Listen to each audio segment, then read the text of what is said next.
লালন সাইজির অনেক জনপ্রিয় একটি আয়োজনই বলতে চলে। আগামী 17 অক্টোবর পয়লা কার্তিক 2025 আধ্যাত্মিক সাধক বাউল সম্রাট ফকির লালন শাহের 135তম তিরোধান দিবস। এ উপলক্ষে অক্টোবর মাসের 17, 18 ও 19 তারিখে রোজ শুক্র, শনি ও রবিবার 3 দিনব্যাপী লালন শাহের আকরাবাড়ির সংলগ্ন মাঠে অনুষ্ঠিত হবে লালন স্মরণোৎসব 2025। আমাদের কুষ্টিয়া জেলা প্রতিনিধি শামরুজ্জামান সুমনের পাঠানো তথ্য ও ভিডিও চিত্রে দেখুন বিস্তারিত। সময়টা পড়ছে হচ্ছে শুক্র, শনি, রবি, অর্থাৎ 17, 18, 19 তিরোধান দিবস উদযাপিত হবে 135তম। লালন সাইজির অনেক জনপ্রিয় একটি আয়োজনই বলতে চলে। উপমহাদেশের আধ্যাত্মিক সাধক বাউল সম্রাট ফকির লালন শাহের 135তম তিরোধান দিবস আগামী 17 অক্টোবর। এ উপলক্ষে কুষ্টিয়ার কুমারখালী উপজেলার ছেউরিয়া লালন আকরাবাড়িতে 3 দিনব্যাপী লালন মেলা এবং প্রতিদিন সন্ধ্যা থেকে আলোচনা সভা ও লালন সঙ্গীত অনুষ্ঠানের আয়োজন করা হবে। লালন মেলা শুরুর 1 সপ্তাহ আগে থেকে হাজারো ভক্ত অনুসারী দূর দূরান্ত থেকে এখানে আসতে শুরু করেন। মেলা উপলক্ষে আকরাবাড়ি হাজারো ভক্ত অনুসারীর মিলন মেলায় রূপ নেয়। তিরোধান দিবস উপলক্ষে কালী নদীর পাড় ঘেঁষে লালন মাঠে শতাধিক অস্থায়ী থাকার জায়গা ও দোকান বসে। লালন শাহের মাজার প্রাঙ্গণ মাঠ কালী নদীর পাড় ঘেঁষে বসে ভক্ত অনুসারীদের খণ্ড খণ্ড দল। সেখানে ভিড় জমায় হাজারো দর্শনার্থী। গুরু শিষ্য, ভক্ত অনুসারী আর দর্শনার্থীদের পদচারণায় মুখর থাকে মাজার প্রাঙ্গণ। দলবদ্ধ হয়ে লালন ফকিরের গান গান ভক্তরা। দিনরাত গান ছাড়াও তারা লালন ফকিরের বাণী নিয়ে একে অপরের সঙ্গে আলোচনা করেন। অনেকে আবার লালনের মত ও পথের ধিক্ষা নেন।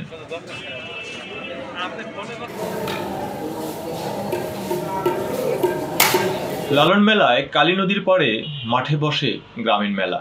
আশপাশের এলাকায়ও হরেক রকমের পসরা সাজিয়ে বসেন ব্যবসায়ীরা। লালন মেলায় অনুষ্ঠানে প্রতিদিন আলোচনা সভা শেষে শুরু হয় লালন সঙ্গীত, যেখানে গাইবেন লালন একাডেমির শিল্পী ছাড়াও দেশের বিভিন্ন প্রান্ত থেকে আগত বাউল শিল্পী ও ভক্তরা। মাজার প্রাঙ্গণ ও তার আশেপাশের এলাকায় নিরাপত্তার ব্যবস্থাও করা হয় অনেক জোরদার। যে কোনো ধরনের অপ্রীতিকর ঘটনা এড়াতে পর্যাপ্ত আইন শৃঙ্খলা রক্ষাকারী বাহিনী কাজ করে। 1890 সালে পয়লা কার্তিক কালজয়ী ও শিল্পী লালন সাই কুষ্টিয়ার কুমারখালী উপজেলার চাপড়া ইউনিয়নের ছেউরিয়া গ্রামে দেহধাম ত্যাগ করেন।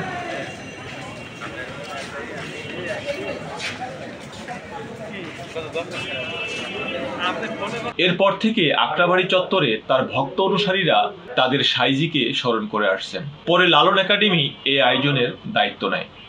লালন শাহের জীবন দর্শন ছিল সার্বজনীন মানবতাবাদ, সর্বেশ্বরবাদ ও সমাজ সংস্কারকে কেন্দ্র করে। তিনি ধর্ম, জাতপাতের ভেদাভেদ মুছে ফেলে সকল মানুষকে এক ঈশ্বরের সন্তান হিসেবে দেখতেন। তার দর্শন মূলত মানবতা, আত্মোপলব্ধি এবং প্রচলিত রীতিনীতির ঊর্ধ্বে উঠে মানুষের মধ্যকার ঐক্যকে তুলে ধরে, যা তার বাউল গানের মাধ্যমে প্রকাশিত হয়েছে। লালন দর্শনে মানুষই প্রধান। তিনি বিশ্বাস করতেন মানুষ ভজলে সোনার মানুষ হবি এবং মানুষের অন্তরালে থাকা ঈশ্বরকে জানতে হবে।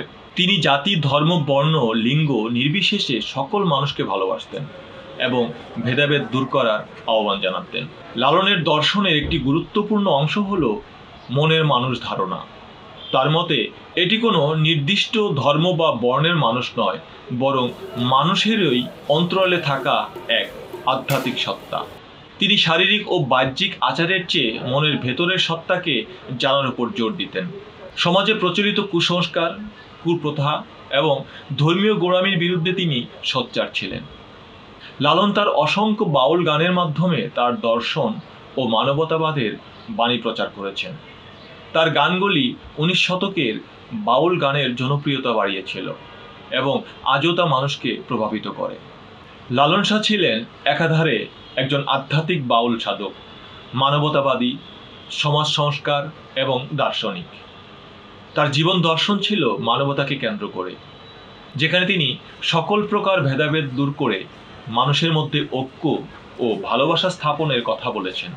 এই দর্শন তার গান ও বাউল ধারার মাধ্যমে প্রকাশিত হয়েছে এবং আজও বাঙালি সংস্কৃতি ও মানবতাবাদের এক অবিচ্ছেদ্য অংশ।